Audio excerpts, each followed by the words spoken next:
When was the last time you took a leap of faith, trusting that everything is going to work out? Do you crave growth, or are you merely content with the status quo?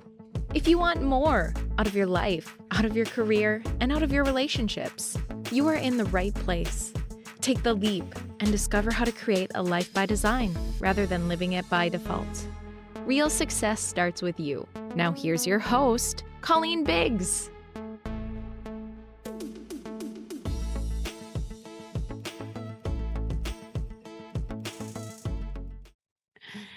Hello, listeners, and welcome back to another episode of Take the Leap.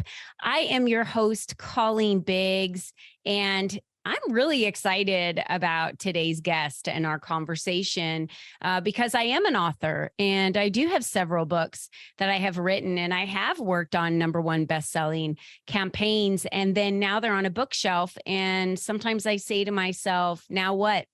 How do I use that book? How do I use that book to generate income, not only on sales of the book, but I spent a lot of money in developing sales pages on my website. And I also spent a lot of money developing the pages that lead from my book to my website and all of the downloads and additional resources that are available to them. So how do we get those books into the hands and have those individuals actually reach out to me and, get to know me, like me, trust me, purchase possibly some of my programs? Well, today we're going to have Pooja Arshanapally here on our podcast, and you have a book. What now? Right? What do you do now? And I'm excited to have her on the show. And before we get to Pooja, I want to thank today's sponsor of this show, The Adventures of Julie Jones. Are you overwhelmed and overworked with a never-ending to-do list? Do you constantly feel tired because life seems hard and your needs are nowhere near the top of your priority list? As an adventure and breakthrough coach, Julie Jones will support you in a life that is easy,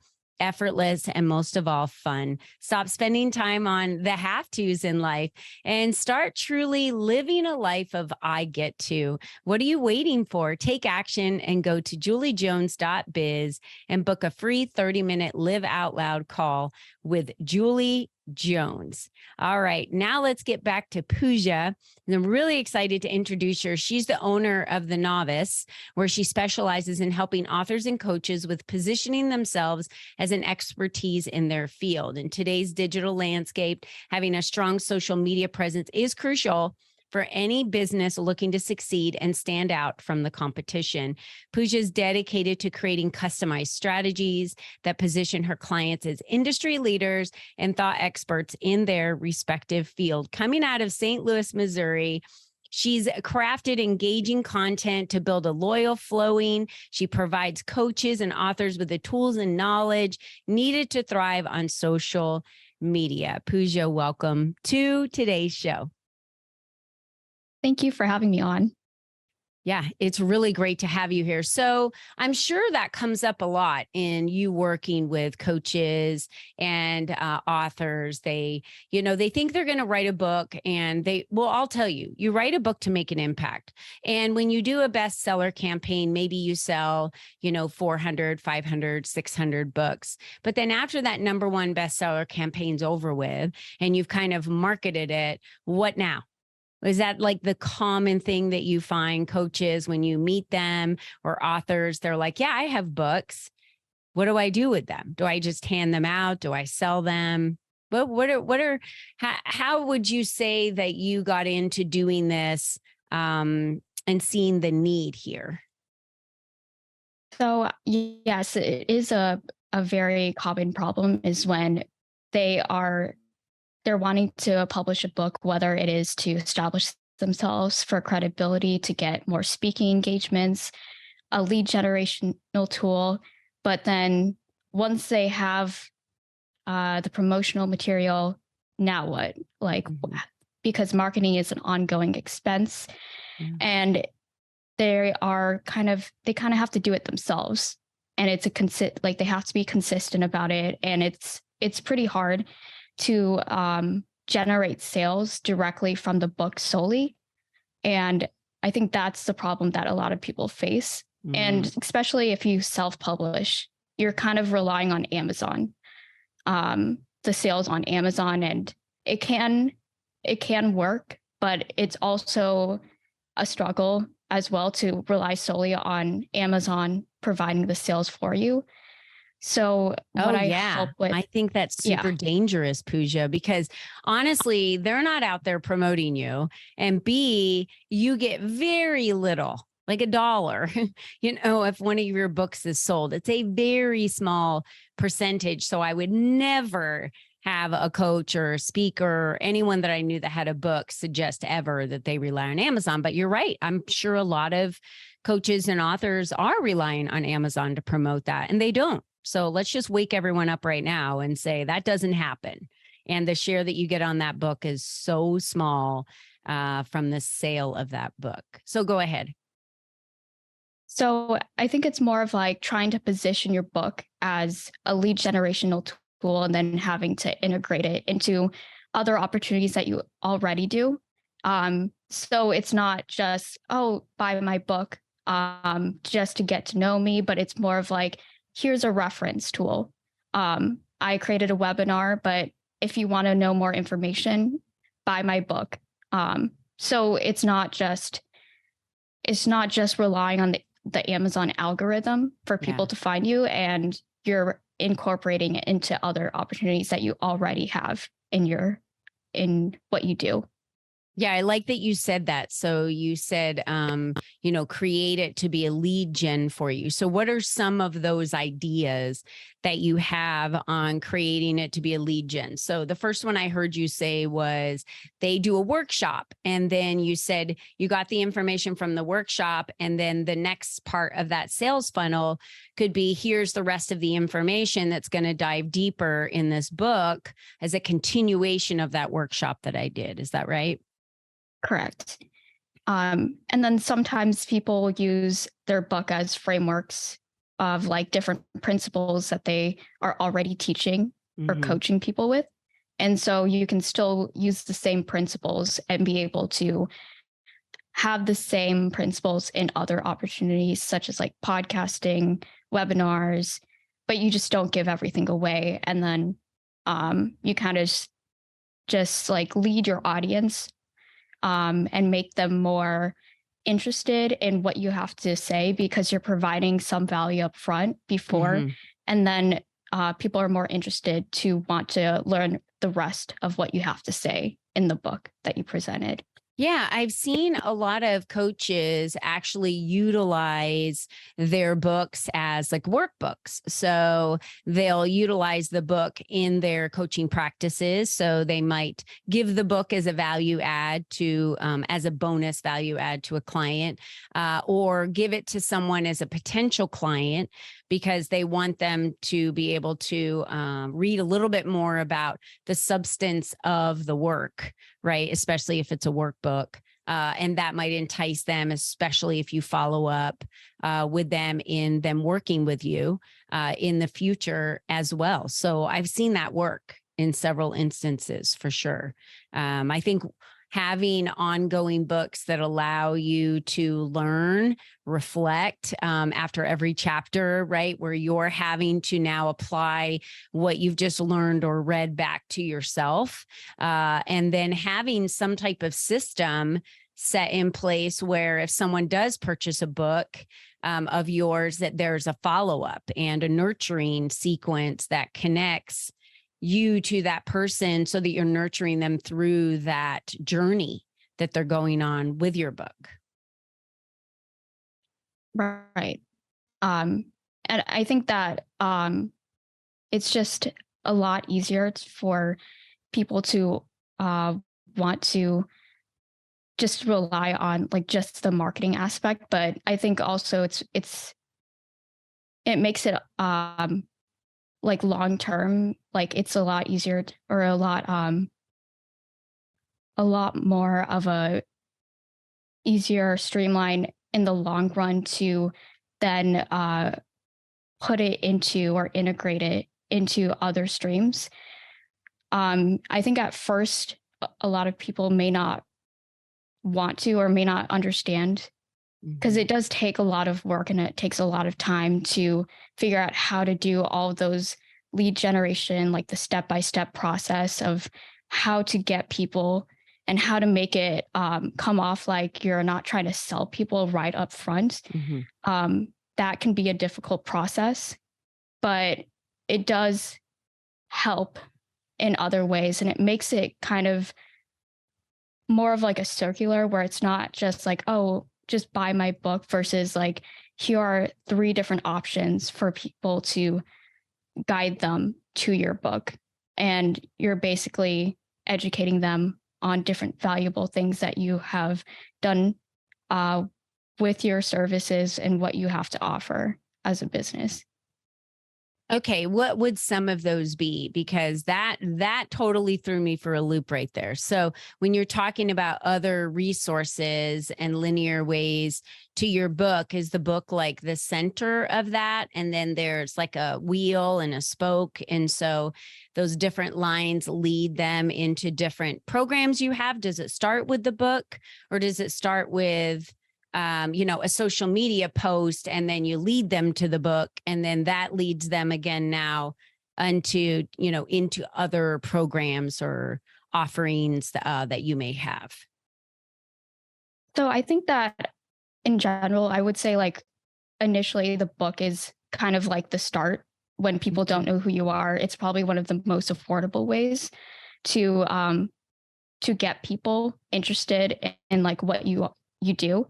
A lot of people say that it's a business card for your business as well.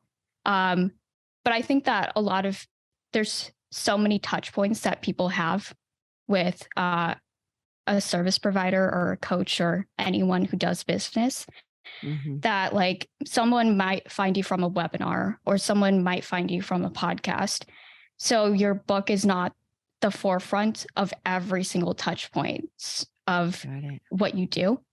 So it's trying to be intentional of like what type of products you have and making sure that people are hitting multiple touch points when they view a webinar versus just you talking about what you do or providing a specific topic for that webinar, but being able to touch a little bit more so they have more reason to like go on your website or book a call with you or buy a book, etc.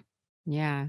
Yeah, I definitely feel that way because as a speaker myself, when I'm on stage, that's always one of the best times for me to sell my books because when I speak, then people want to dive in more into learning about who I am and what I teach and how I can motivate them more, in the book, or give them tips on how they can be seen or be heard or be visible, because my book is just that. It's about being in the spotlight, stepping into the spotlight to expand your influence and attract the right clients. That's the name of my book. So that's what it teaches. How do you do that? How do you expand your influence in all the areas, including social media, stages, your digital footprint on Google, utilizing other people's businesses and leveraging them to promote you, just like today, Pooja is here on our podcast, leveraging the notoriety of the podcast and the reach to be able to get her name out there. It's what, it's all of us. That's why we show up on different individuals' platforms, for that purpose. So I love that you said that, because it doesn't necessarily need to be the first thing, but it can't be the last thing either. Meaning it shouldn't be something that is never talked about. You did it one time, you got the #1 bestseller, and then now it just sits on the shelf. And I see a lot of individuals do that. Now, you're talking about books that the individual author has written. What would you say about books where those authors and coaches have collaborated in those books? So they're not necessarily the author, and they don't have the intro, and they're not on the back of the book. And, they might just have a chapter or two and have a presence in the book. What would you say to those individuals that are coaches and how they can utilize those books as well? I would say for someone who has collaborated in a book, one way is to use it as like for credibility that you are a published author and you do have a chapter. It's compared to someone who is not a published author, you do stand out in that way, in that regard. I would also use it as a way to tell a story, because even though you have a chapter, you still have a story to tell. And a lot of people connect with stories and they connect with people as well. So being able to leverage that, stories go way beyond than a lot of people know compared to just telling about what you do, because stories definitely goes into relatability, and people like connecting with people they trust. And we all know the saying, people go for people they like, know, and trust. This is another way to get people to like, know, and trust you as well. I'm glad that you brought that up because that's something we haven't talked about yet. And that would be consistency. So if, for instance, I have been in 7 books. I've published 3 of them myself, 2 journals and my own book, which I collaborated with some other authors. And then I have done work and collaborated with other authors in their books. And I will tell you, consistency is key. So a big mistake I see, so I would love my listeners to contemplate, to think, are you being consistent in these different books that you're saying yes to collaborate in? So if you're saying yes to collaborate in a book, are you still guiding your brand through that individual chapter or 2 chapters that you're writing? It's so crucial to make sure we're doing that, because if you're writing in one person's book about self-care, and then you're writing in another person's book about marketing, and then you're writing in another person's book about energy healing, these people are going to read your chapters and say, like, who is this person? What do they stand for? I have no idea what they do. See how it can be so confusing? I've seen this happen over and over again, where authors will say yes, and then they start collaborating in a book and they're writing things that aren't even relevant to their brand. They're trying to, what's the best way to put this? They're trying to mold who they are into the book rather than staying true to what their services are. Have you seen this, Pooja, in your work? Yeah. I have definitely seen this. I think when you are an author, you want to collaborate. The thing is to have the messaging, the overall message that you want to put out there, and make sure it's consistent. Whether it's in books, I think in general, if someone goes on a social media post and your messaging is completely off from your website, people would be confused. So the same message applies in different books that you collaborate with or different books that you publish. Making sure you have a consistent overall message doesn't mean that you can't tell a different story or you can't tell something a little bit different, but it has to go back to the main mission that you started from. So true. So true. And I think that means what we're saying is say no to books that don't land for you. I had several women have asked me over the years to collaborate in books with them. And I just didn't connect with the book they were writing, because maybe it was about chakras or energy healing or mental wellness or some of those things. And that really isn't my brand. It's not anything. Could I talk on why mental wellness is so important for us in our businesses? Sure. But again, it's not consistent with my brand. So it's not something that I would want to have a conversation on. And I think we need to choose to work and collaborate with other authors that are in alignment with your message. There's so many books out there that are vital, as we know, to helping other people through problems that they may be running into, whether it's a mother going through her first divorce, right?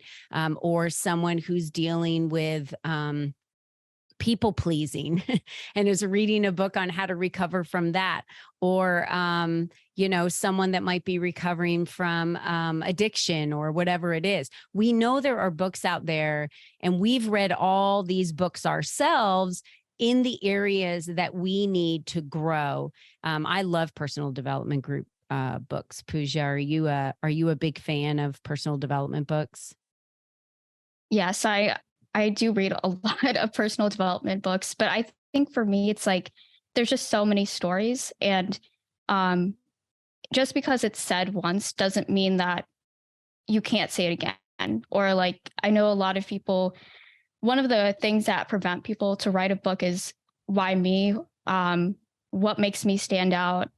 All of those things and I think it's some of it is in like just being an imposter of not knowing what to write, but you can still tell your story and people will still resonate with it. It doesn't have to feel like a dime in the dozen type of story where it's so specific. I think that people still relate to many different stories, but what makes it different is because you're telling the story. I've read so many books, and they all have similar ideas or same types of ideas, but I still like the books regardless because they're told in different ways. Mm-hmm. Yeah. There isn't, like, I'll use an example. I do workshops and teach on peak performance, high performers, habits of high performers. It fits my brand, right? Because I'm working with women to get them to their peak performance. So I could name about 40 authors, if not more, just off the top of my head without even going searching, that have created books on that.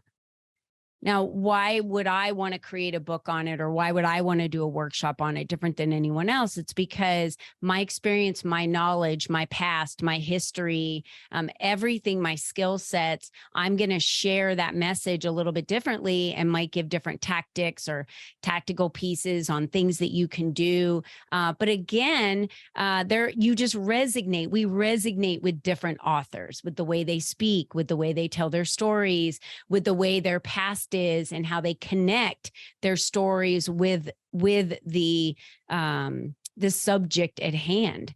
And so I think that, I think of an author like Jen Sincero, who is super funny. I don't know if you've read any of her books, but she's really funny. She's super blunt. She's got like the craziest past, and she's just super raw and real. And you have to like that humor of that type of person. I'm sure, like she talks about, she felt awkward at some places because she's just awkward that way. That's the way she feels, right? And so that's kind of what sets her apart, is the way she is, just like the way that Oprah Winfrey set apart, or Mel Robbins is set apart, or, myself or you, Pooja. We are different people. And so we could be teaching on the same subject. And I will tell you, Mel Robbins and Oprah Winfrey have had similar conversations on motivation and getting yourself motivated. Yet I bet that some people don't remember Oprah Winfrey ever talking about that. They only remember Mel Robbins talking about that, because people can only hear, there's certain people that can only hear messages from you. So by keeping quiet and not speaking up, then we're robbing them of that message. And I do think our message is important. And so it's been really insightful learning today how to take your book and really utilize it for all of your other programs that you have, workshops or, boot camps or challenges or whatever that might look like. It's so crucial that we focus on, what do I do with my book now that I've written it? And how do I utilize that ongoing and use it as a business card and have it wherever I go and everywhere I'm speaking, and bringing it even to maybe networking events. I went to a conference a few months back as a speaker, in Indianapolis, Indiana, and I brought 10 books with me. And I brought 10 books on purpose because I wanted to connect very closely with 10 people the whole time I was there, sign the book and give them my book as like a gift, but a way for me to connect with people so that we could continue nurturing that relationship. And that to me was like the first step to nurturing that relationship, was giving them a gift. And it worked really well for me because I had an intention going in that's what I was going to do. So that could work really well for anybody moving into a 3-day conference or a 2-day conference. And we always meet people, right? So why not bring your books and sign them and give them to them? I love when people give me books, and they don't cost us very much, right, to print them. But you're right. You can't rely on Amazon. They're not going to go out there and sell your book for you. Trust me, they're not going to be your marketing department. Yeah. So Pooja, I know you have a PDF, 3 ways to attract new readers and establish authority on LinkedIn. And you've got that if they go to your website at thenovicellc.com. Is that right? Yes.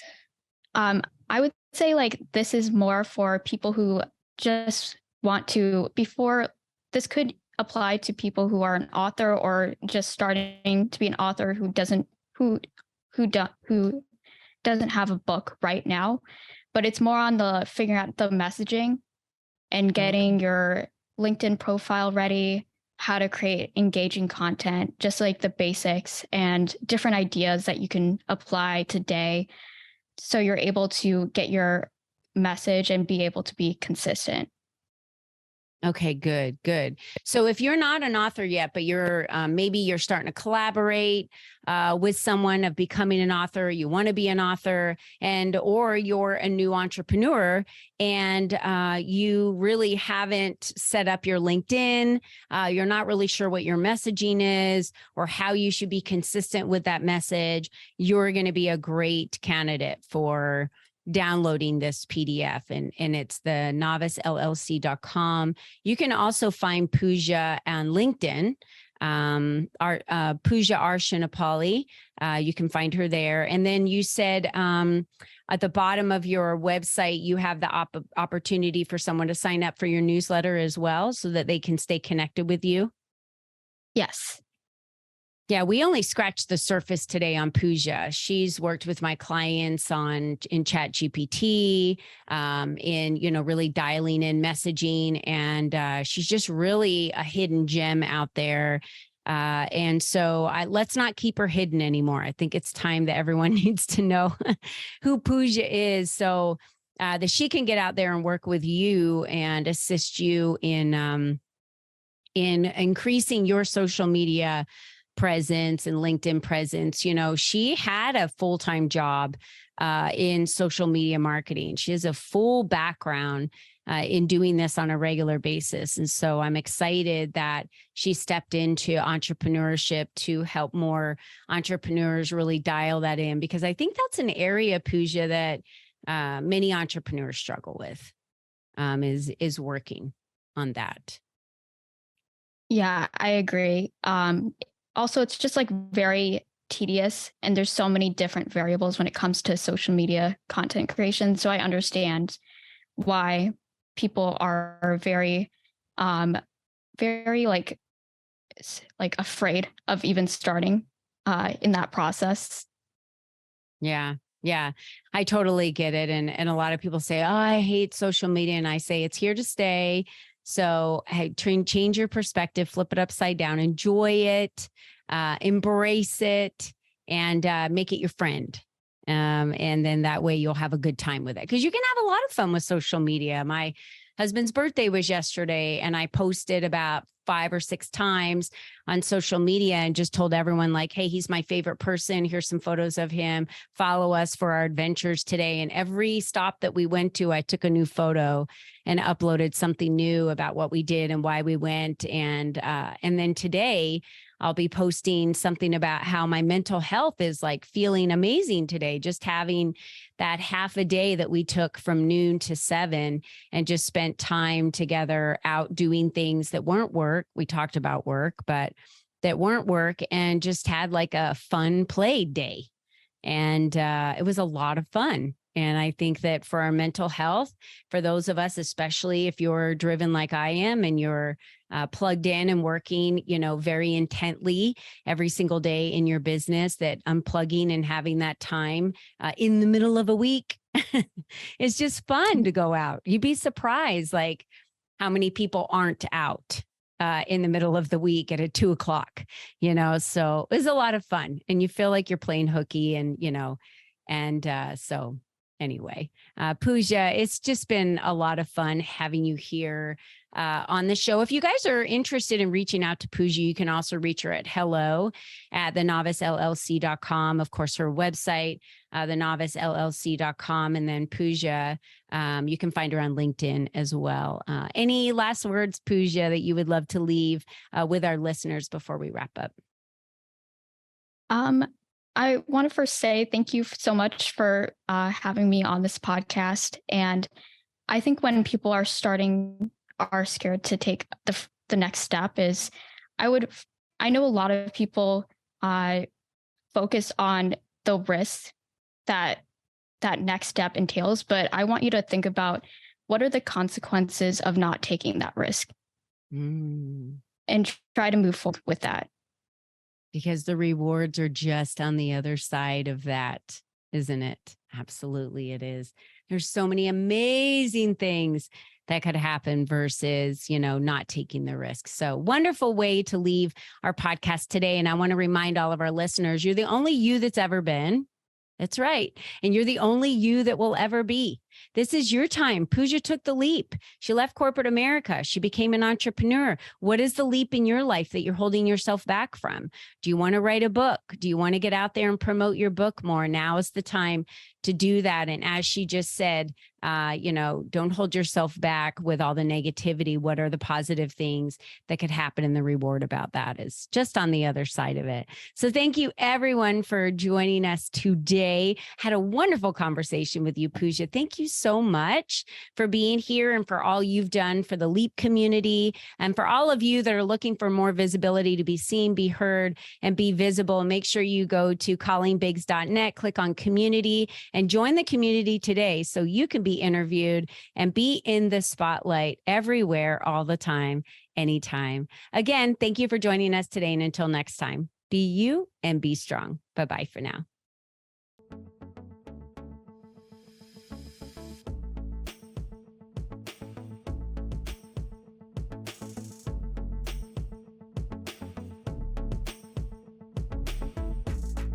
We hope you enjoyed our show today, as our guests shared their secrets on designing their life by taking the necessary leaps to expand their influence and attract the right people and clients into their lives. To start these easy steps for yourself, be sure to visit www.colleenbiggs.net/freebies to download the 7 ways to increase your exposure today.